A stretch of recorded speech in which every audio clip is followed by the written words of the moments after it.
When you're the Aryan master race, friends don't come naturally. People outside the room can hear, the fists pounding on the table and voices raised. There's a great degree of mistrust there. However, when a world war looms, allies become essential. We won't attack you if you get involved in a war. We won't attack you if you get involved in a war. Hitler hadn't thought through the relationship particularly well. With only dictators and despots to choose from, the risks are high. I suppose there's a phrase, beggars can't be choosers. And the end results. It's just enormous disasters, unprecedented disasters. Dysfunction at almost every level.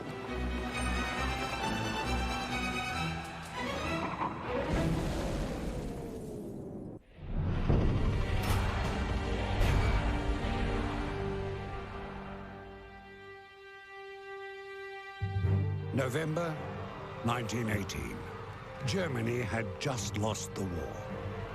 She was about to sign a deeply humiliating and financially crippling treaty. And she had no friends. But this was just how she liked it.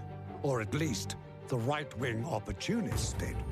By placing the burden of guilt entirely on an embarrassed Germany, and by imposing impossibly harsh reparation payments, the West unwittingly created the ideal conditions for populist politics and demagoguery to prosper. Unrest, resentment, and anger simmered in a desperate and disillusioned public. Ein Herkünften, eine solche Bewegung, aus nichts geschaffen worden. And Hitler played them like a violin, ruthlessly capitalizing on the massive national sulk Germany had been experiencing since defeat. He fomented a xenophobic hatred of outsiders, while encouraging the classic victim-hero complex on a grand scale. And guess who was putting his hand up for the hero role? With the rise of National Socialism and Hitler's coming to power in the early 30s, all the elements were in place for another massive global conflict. Hitler was a politician driven by ideology, and that ideology was ultimately confrontational and demanded a great deal from other countries in terms of having to sacrifice economic power or maybe even territory. And Hitler wasn't afraid of confrontation, even if the other countries were. As a result of that, his ideology was based upon military power and ultimately military confrontation if required. And so in a sense, what Hitler was asking for was not going to be given without a fight. As World War II loomed, the closest friendships Germany could claim were nothing more than uncomfortable, uneasy alliances. Yet they needed allies, or at least short-term sham friendships. Their choices were limited. On the available list was an international pariah to the east in Russia. But a communist state was hardly a natural fit with fascist Germany. There was a like-minded predator in fascist Italy, and a hyper-militaristic Japan. With friends like those, who needed enemies? On September the 27th, 1940, Italian Foreign Minister Count Galeazzo Ciano, Il Duce's son-in-law, arrived in Berlin from Rome. At 1 p.m. in the Reich Chancellery, it was announced that Japan, Germany, and Italy had signed a military alliance directed against the United States. The Axis powers aligned in a pact with the devil. But all these relationships were doomed from the start. Tenuous and disinterested at best, toxic and sabotaging at worst. Germany's choice of strange bedfellows would come back to haunt them, and they would ultimately pay a high price for those decisions.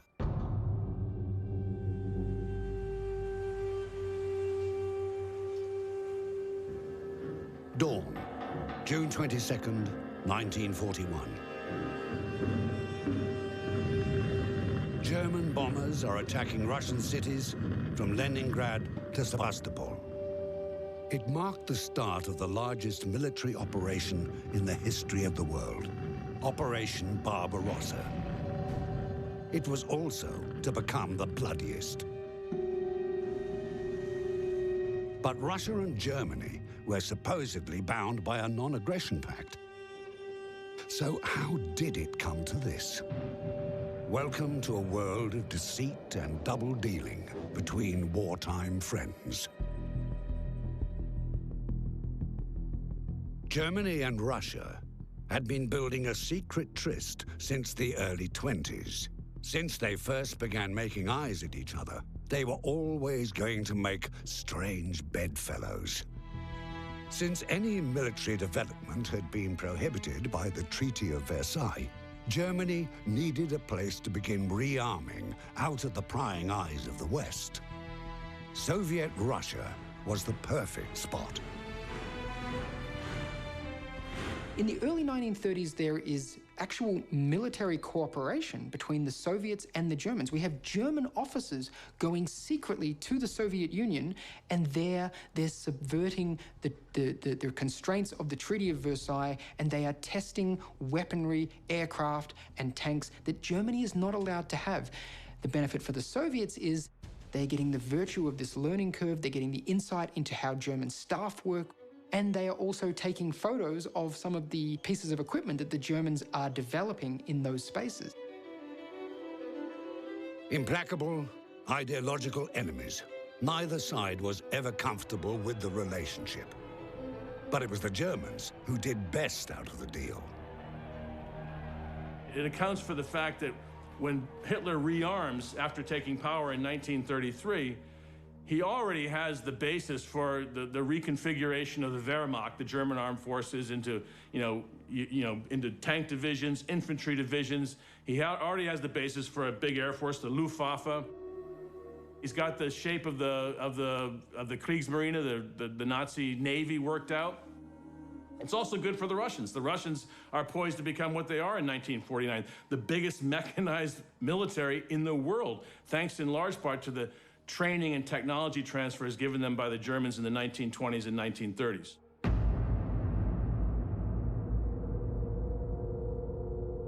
The Soviets might have secured a bigger advantage from their relationship had Stalin not set out on a murderous purge of the Red Army leadership in 1937. With the world lurching towards war, it was a policy of utter madness. Stalin basically kills off almost every marshal in the Soviet army, kills off almost every army commander, corps commander, divisional commander, kills 8 of 9 admirals, because he fears that they've become tainted by this collaboration with the Germans. What he was left with was nothing but incompetence at the top of his military. It is shooting himself in the foot, but such is the mammoth weight of the Soviet Union in terms of manpower and industrial resources and its ability to replace these people with often less capable commanders, but good enough that they survive. Stalin was under no apprehension as to Hitler's intentions. After all, he was a man after his own heart. He'd already walked into Austria and those areas of Czechoslovakia known as the Sudetenland, inhabited predominantly by German speakers. Having been unable to reach an agreement with Britain and France against Nazi Germany, with whom he'd been playing footsie behind Hitler's back, Stalin was left dangerously exposed. The problem for the Soviets is they see what happens to Czechoslovakia, and they start to realize those Western powers have walked away from their Eastern ally. They've left them in the lurch. And therefore, if we're interested in security, we cannot rely on those Western powers. And this starts to change the idea for Stalin, who's looking always to buy time. By early 1939, he faced the daunting prospect of having to resist German expansion into the East all alone. For his part, Hitler needed a pact with Russia so he could invade Poland unopposed. after which he could deal with Britain and France to the west. Importantly, he wouldn't have to worry about fighting the Russians at the same time in the east. But Hitler was always going to betray Russia, and Stalin knew it.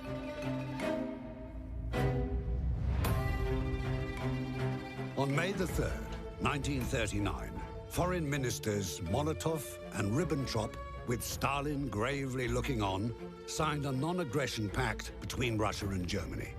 How they all kept a straight face remains one of the great achievements of totalitarian international diplomacy.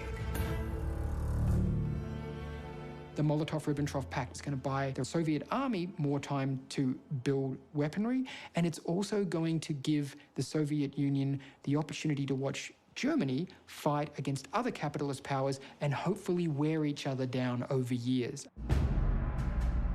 For Hitler, the idea is very simple. This is a tactical maneuver. This is going to allow him to have a free hand to fight in Poland. Germany promptly put Poland to the sword, and unfortunately for Stalin, then conquered much of Western Europe easily.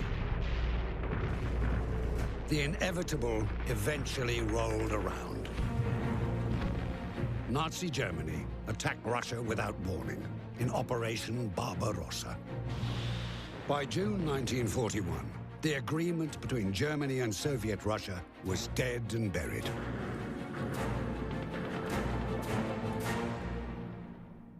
Did Hitler betray Stalin? It's hard to summon any sympathy for either of these two brutes, you know? I think they both knew what they were getting into by signing this pact with each other.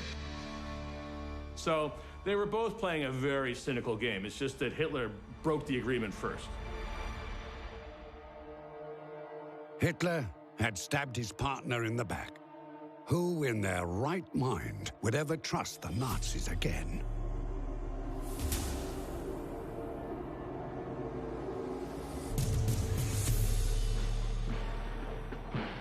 As the self-proclaimed master race, there was no room for Germany to foster any genuine or lasting international friendships.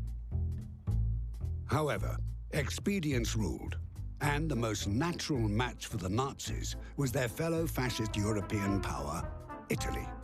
The partnership between the two powers was to prove an unmitigated disaster, as reflected through the prism of the personal relations between Hitler and Mussolini. You can make a case that both of them were supreme narcissists. Now, what happens if you put the two of them together? Do you have atomic fission or a nuclear explosion in psychological terms? What you really have is the stronger narcissist will win out in the end. And if you look at Mussolini, he was a far more complex figure than Hitler and prone to obvious depressions.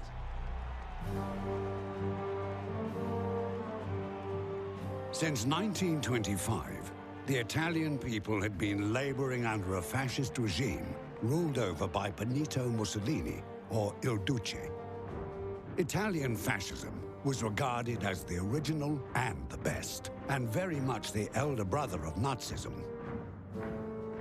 Quasi Dio vi riconoscessi ad uno, come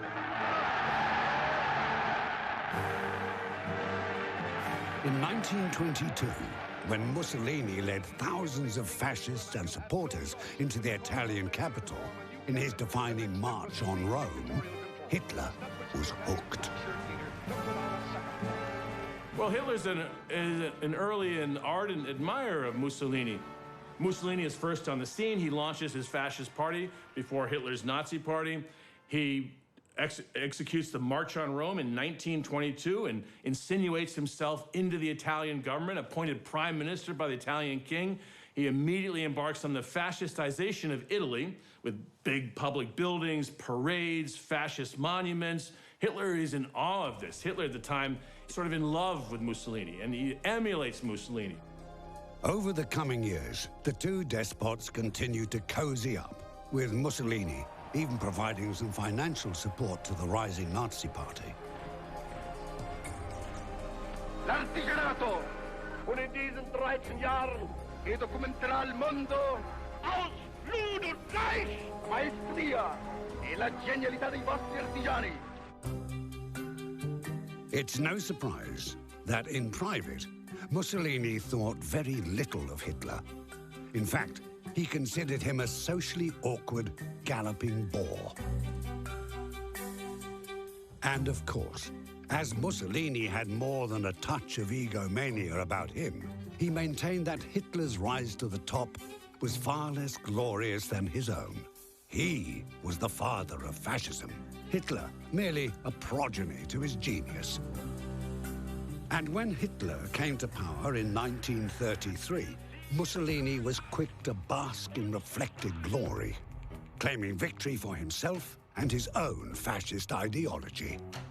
This fascist thing was really starting to catch on.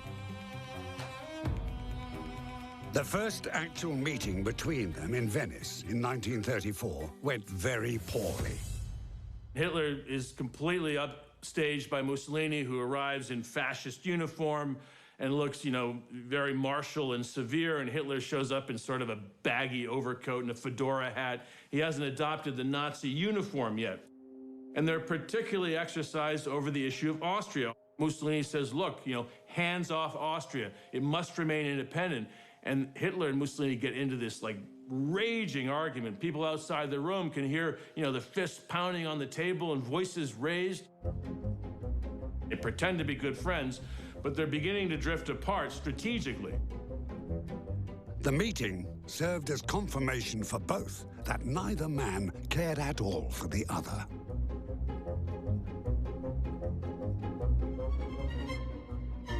Hitler and Mussolini were not natural friends or colleagues, but Germany required the Italian military machine to do its bidding, if you like, by proxy in North Africa, for example. And of course, Italy was only too willing to do that. Italy also recognized that for Mussolini to develop his own foreign policy aims, he needed the backing of a big military machine, a nation that was more progressed, more aggressive, and more feared than his own.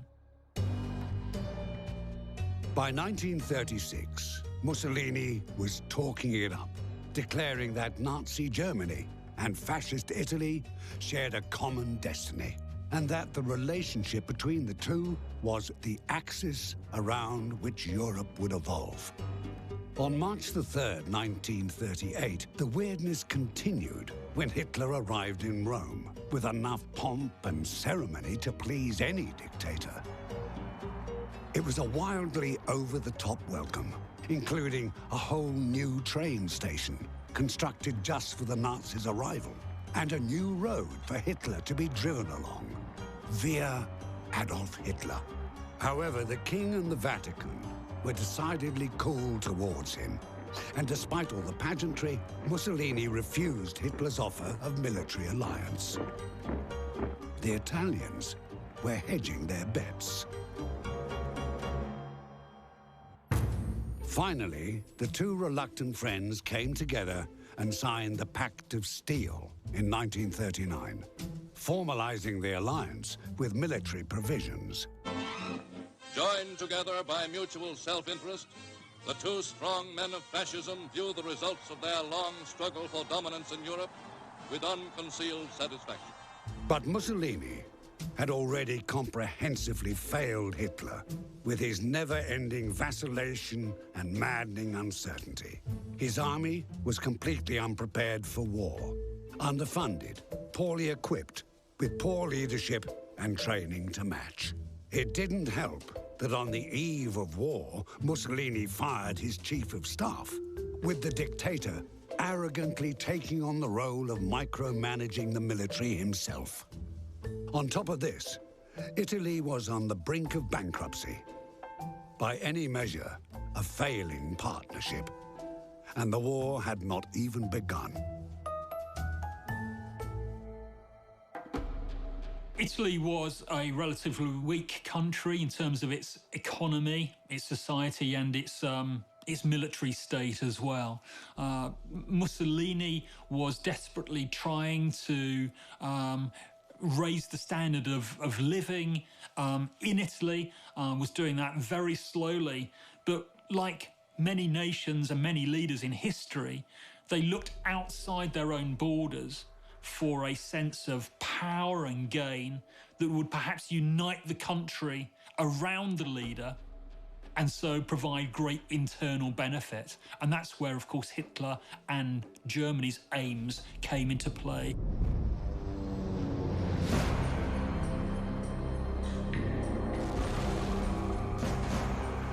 When war finally arrived in September 1939, Italy did not support its ally from the start. Instead, Mussolini made the heroic decision to remain on the sidelines. Mussolini very much wanted to see the way in which the wind was blowing. He was an opportunist like Hitler and didn't want to attach himself to a nation that could possibly, due to its grandiose aims and the variety of nations against him, eventually be defeated. And he didn't want to go down with that particular sinking ship.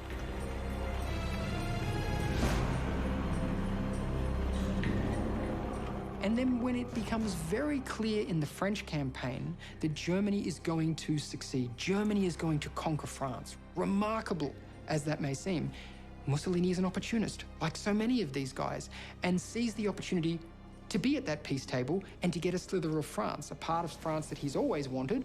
As soon as Hitler becomes increasingly successful, he decides it's an opportunity to show his colours.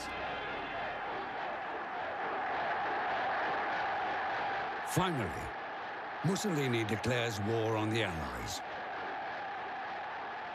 La dichiarazione di guerra è già stata consegnata agli ambasciatori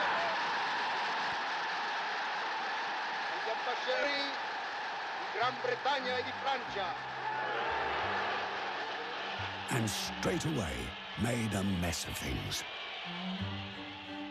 So Mussolini has announced that he is going to join the war, but he hasn't considered that 40% of his merchant navy is on the high seas or in foreign ports and will immediately be impounded. That will all be lost to the Italians. It was not a great start for the Italians, and it didn't stop there.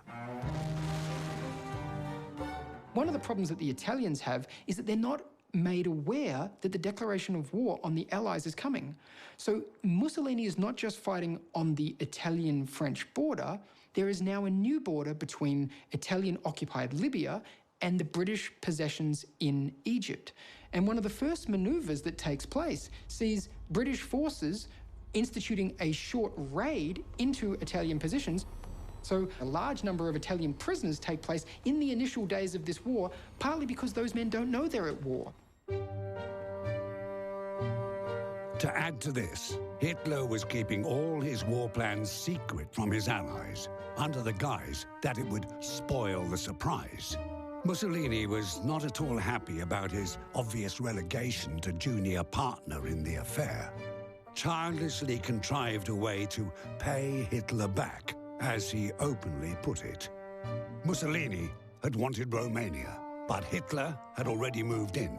But if he couldn't have Romania, in a typically bratty fit of jealousy, he ordered his troops to strike out through Albania to try for Greece instead, without informing the Germans, of course. That would show him. The Italians, who are vaunted as a great power, send 200,000 troops into Greece to fight 60,000 Greeks, and they're roundly defeated. They're not only destroyed on the battlefield, but they're chased back into Albania, which they've conquered in 1939, and the Greeks helped themselves to a third of Albania. What it showed Hitler was a debacle. The man in Rome shouts encouragement to his troops, proclaims his early victories to the world, and then Greece turns his armies upside down and throws them back at it. Rube Goldberg in the New York Sun. Germany was forced to rush to Italy's rescue, sending in troops to drive out the British and Greek forces. Hitler decided to dispatch one of his most respected gun commanders, Albert Kesselring, to take control in the Mediterranean. There's a great degree of mistrust there. There is not a common sense of commitment to this war.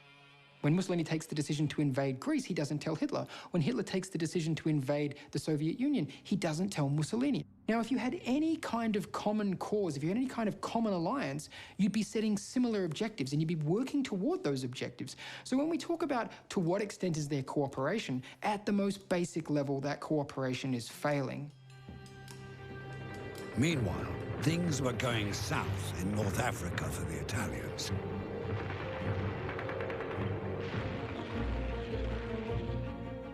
In North Africa, they invade Egypt, hoping to take the Suez Canal and destroy British power in the Mediterranean, with over 200,000 troops facing about 40,000 British troops. And they're roundly beaten by the British. And this is the occasion for Anthony Eden's famous quip that never in the history of warfare has so much been surrendered by so many to so few. So they're really a liability. Hitler then decided General Rommel was to be dispatched in an effort to bring some order to the North African theater. The whole thing proved a massive distraction, as well as a drain on German resources. The Nazis were wondering what on earth they'd gotten themselves into with the Italians.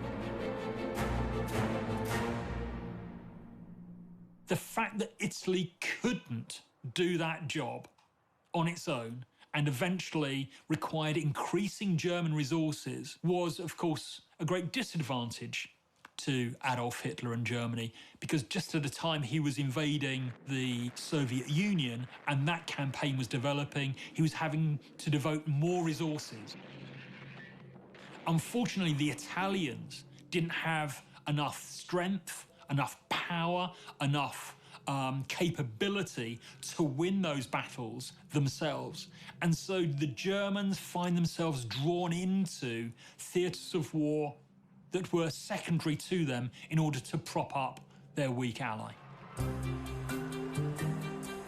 Support for the war effort continued to crumble as officials realized that they were staring at the catastrophic failure of the fascist regime. Overall, we can see it as a failed relationship. But when defeat looked as though it was on the cards for the alliance, certainly in Sicily, that's when the Italian people really realized that Mussolini had led the nation astray.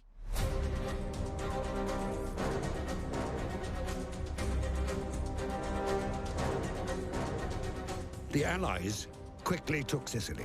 Now they were ready to move into Europe proper.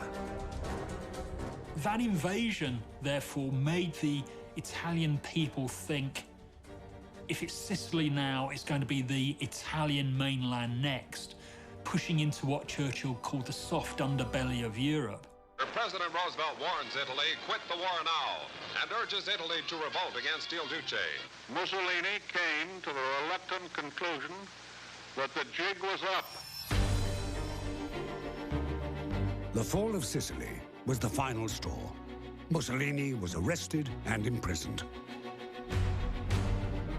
With Mussolini banished to the sidelines and the fascist government deposed, his former chief of staff, General Pietro Badoglio, quickly negotiated a surrender to the Allies, allowing the Americans to land in southern Italy.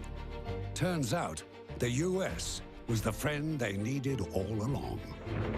Hitler, meanwhile, sprang into action, launching the occupation of Italy. He ordered a daring rescue of Mussolini from his isolated mountain eyrie. Benito Mussolini, fallen star of fascism, is liberated by Hitler's parachutists, shown in these captured German films. But despite the dramatic rescue, Mussolini was doomed. He'd now been reduced to leading a puppet German state in the north of Italy. On October the 14th, 1943, Italy's new leader, General Pietro Badoglio, declares war on Germany. throwing in his lot with the Allies and plunging the country into civil war.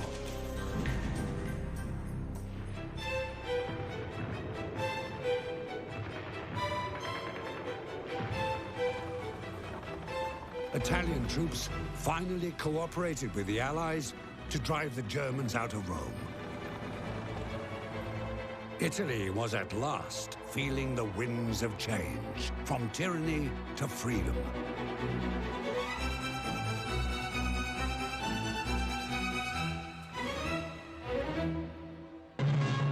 American forces received the surrender of German troops in Milan.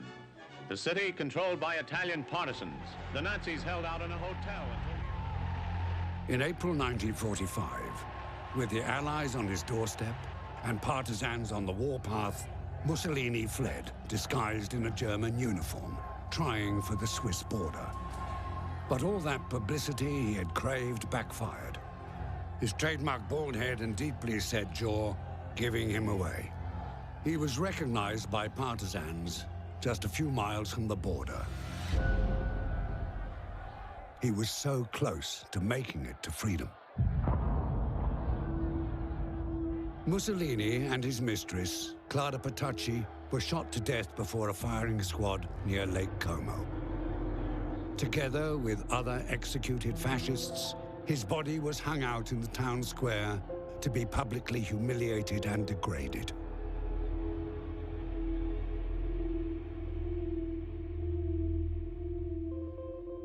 When word of this reached Hitler in his Berlin bunker, and with the Russians bearing down on him, he is said to have made a vow, "This will never happen to me." Days later, he was dead by his own hand.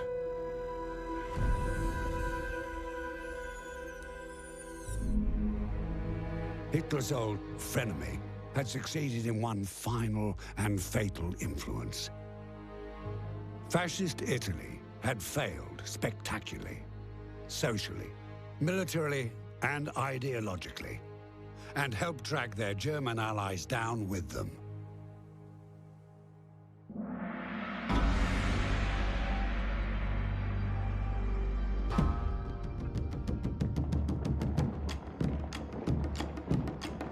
Through the 1930s, Japanese militaristic goals became more extreme as the drumbeat of fanatic nationalism grew louder. The grand plan for Japan to establish a major Asian empire was driving them further from the West and into the orbit of like-minded Nazi Germany and fascist Italy. Although self-serving and completely independent of Nazi thinking, Hitler could hear the call. He now saw Japan as a power he could do business with.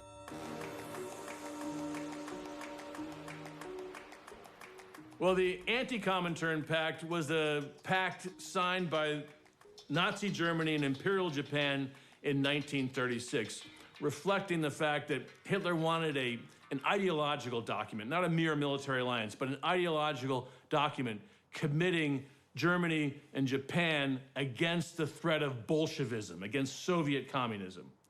And the Japanese were willing to sign up for this because at the time, they were involved in a 7 or 8 year border war with the Soviet Union over who would control the disputed regions of Manchuria and Mongolia. Germany and Japan had, if you like, mutual interests when it comes to the Soviet Union. The Soviet Union was a huge nation with great potential capability.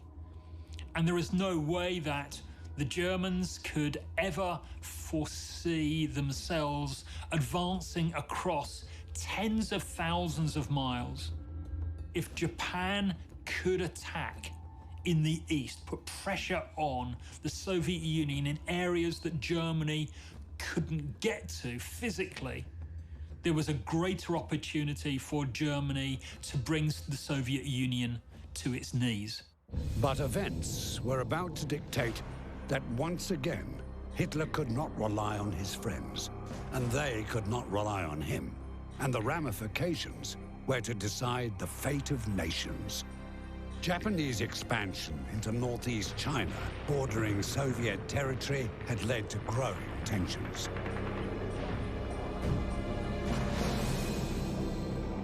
In fact, there have been border clashes, serious border clashes, with thousands of casualties in 1938 and 1939.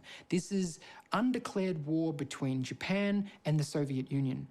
And those contests are won hands down by the Soviet Union. This also then convinces enough people in the Japanese military that a northern strategy is not a good idea, and that in an ongoing war against China, this is the principal war that Japan is fighting.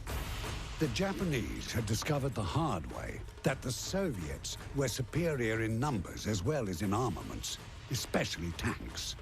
Meanwhile, an impatient Hitler, tired of waiting for Japan to commit to anything to do with the Soviet Union, signed the very temporary Molotov-Ribbentrop Pact with Russia as his insurance policy, without telling Japan or Italy. Japan was utterly outraged.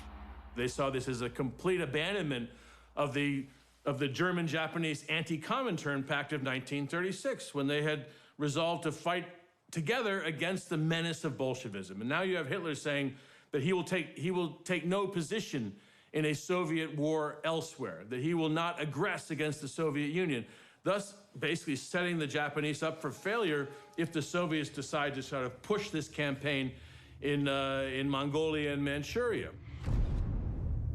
This is a classic example of Hitler's failure to grasp foreign affairs, and he lost out badly. In April 1941, Japan followed the Germans' lead and signed their own non-aggression pact with the Soviets. Now, it was Hitler's turn to be angry. He knew he had a big problem. Hitler often felt betrayed when foreign affairs didn't develop in the way that he had anticipated. He felt that many nations had let him down, not thinking that, of course, they have their own pressures and influences, and they weren't always thinking about what is best for Germany. But there's little doubt that with Japan and the Soviet Union coming together to agree that they wouldn't fight each other, that massively undermined his ability to do what was an absolutely central part of his ideological philosophy, which was to crush the Soviet Union. With the Japanese refusal to play, this gave the Russians some breathing room.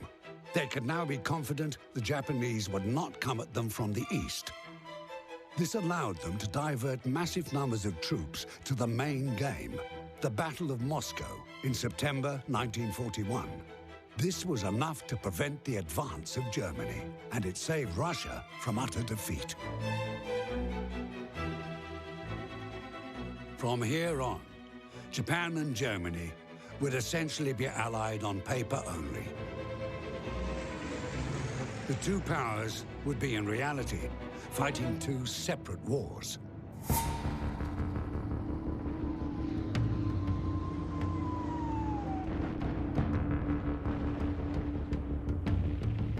In Tokyo, Premier Tojo made it official.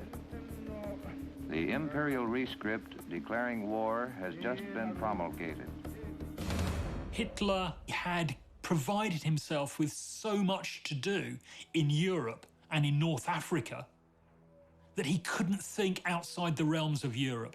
As far as he was concerned, the Japanese were in their theatre of operations, he was in his, and eventually the two might be able to cooperate more significantly together. But that wouldn't happen until the Soviet Union was brought to its knees. Like all Hitler's dealings, it was a relationship characterized by mistrust, resentment, and petty jealousies on either side, rather than any sense of shared values or objectives. German alliances are characterized by dysfunction. We see that in the way in which Hitler engages with his allies. He never gets together. There's no supreme command to bring together ideas. There's no free flow of information. He deals with the fellow dictators one-on-one, and he can often play them off against each other. That's very much how he constructs his alliances, such as they are. And Hitler did this beautifully with his other European allies.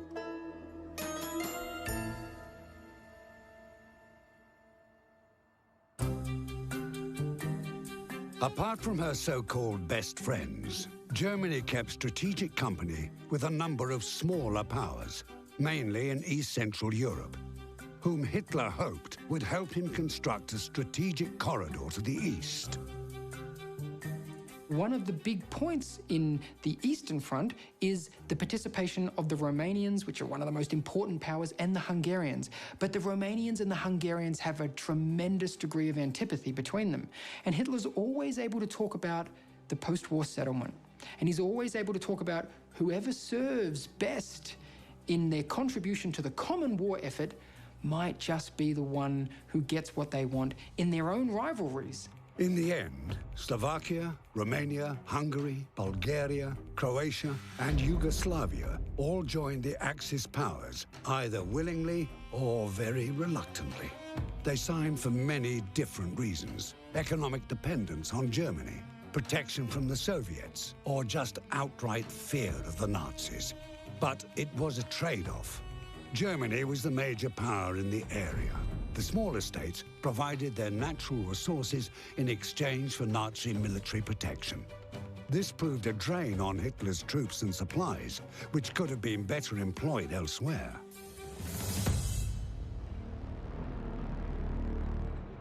The failings of these smaller partnerships became evident during the crucial Battle of Stalingrad in 1942.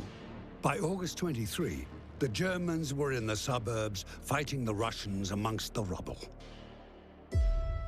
It was then Stalin issued his infamous order, not one step back. He was never going to give up the city that bore his name. To make his point, there were squads stationed just behind his troops to shoot deserters.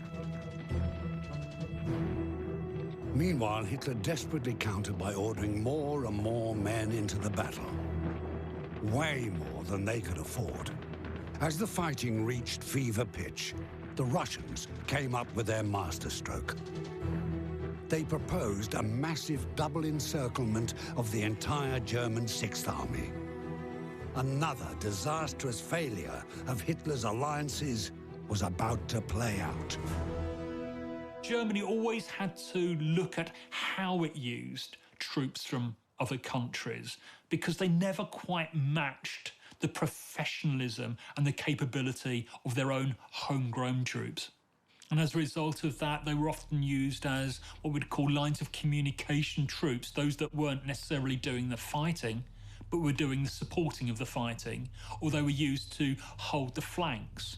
And of course, the Soviets knew that. They recognized that there were certain weaknesses within this broader German alliance that they were fighting, and that they could exploit them. On the snowy, foggy morning of November the 19th, the Soviets struck. 1.2 million Soviet soldiers drove into the weakly guarded flanks. A two-pronged pincer attack, led by Soviet tanks, smashed right into the hapless Hungarians, Romanians, and Italians. They folded quickly, and the entire German army was surrounded. It was now a freezing, living hell for the German soldiers, but Hitler demanded they fight to the last, condemning them to almost certain death. With supplies cut off, it was hopeless. January the 31st, 1943, Field Marshal Paulus disobeyed Hitler and surrendered, together with the remaining 91,000 skeletal troops. Only 6% of these would survive. The total Axis losses, Germans, Romanians, Italians, and Hungarians, are estimated to have been 800,000. It was the psychological turning point of the war. As German prisoners shuffled out of Stalingrad, an old Russian colonel was heard to yell, "This is how Berlin is going to look." It became clear in most people's minds, Stalingrad signified that Germany was going to lose the war. The Nazis had suffered not only its first major defeat, but one that essentially paved the way for the collapse of the Third Reich. It was a failure of leadership, a failure of planning, and a failure of partnership and alliance. At the heart of the Nazi credo was an utterly misguided belief in their own superiority, which meant them incapable of mutual trust and of forging alliances that could be anything other than self-serving.